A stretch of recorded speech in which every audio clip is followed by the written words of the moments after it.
Hey class, and welcome to a new week. I'm here today to talk with you about your upcoming DQE assignment, direct quotation exercise, along with one of the two stories that we'll be reading this week, John Updike's A&P, and the idea of the admixture of fantasy and reality in that story. So, first the DQE.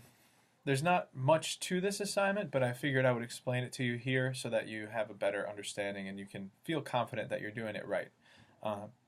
So all you'll be doing for the assignment really is you have some research that you've taken care of with your annotated bibliography,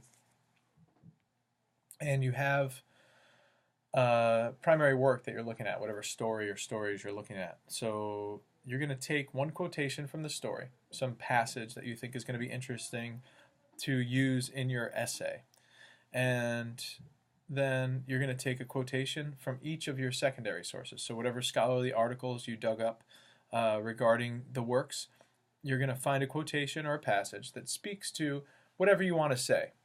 Now, what you want to say is your thesis. So in your DQE, it should just be a Word document with your thesis statement for your essay. It could be a working thesis. It might change before next week when it's time to write that essay. But I'd like you to have the thesis statement, quotation from the story or stories you're looking at, and quotation or two from each of the secondary sources that speak to your thesis. Now, how might the quotations operate? Well, they can work in one of a few ways. I'll just run through a couple right now. One is that they support your thesis. So whatever your thesis is, the quotation backs it up, supports it, right? Another way is that you can disagree with it. So maybe you find someone who disagrees with you about the story. You can feel free to argue against them in your final essay, right? So if somebody says something that you see as outlandish, you can argue against it. Thirdly, a quotation might serve as a starting point. So if someone thinks X about hills like white elephants, for example, then you might say, yes, X is true, and that must also mean that this, and this are true, which will give you the content of your essay. So those are some ways that you can use the DQE. Now, A&P, okay? I just want to point out a couple things. Most people go right to the end and discuss this last line, and I think the last line is crucial.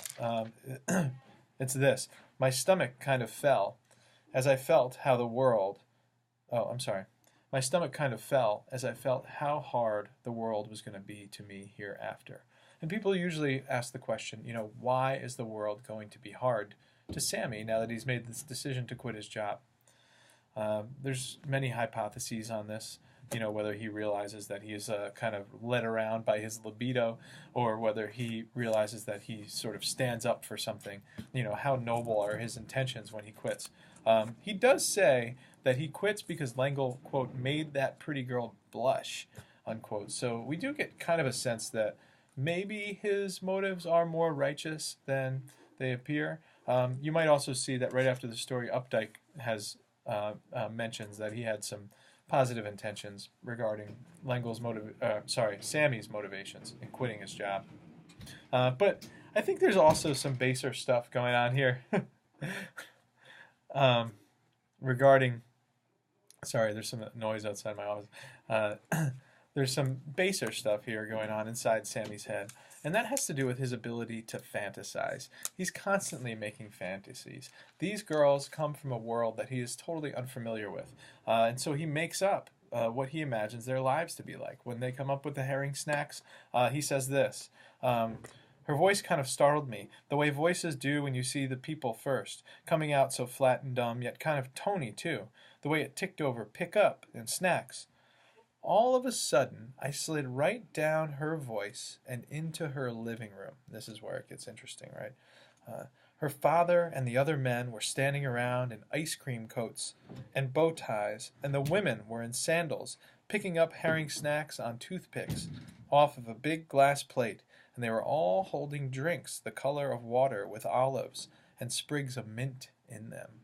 So he imagines this sort of high-class cocktail party with martinis and people sipping drinks and eating herrings off toothpicks, right? It's totally in Sammy's head, right? This kind of might remind you of our protagonist in Araby. but it's totally in Sammy's head where all this stuff happens. And then later on, he does it to himself. He injects himself into a fantasy in which he is the hero.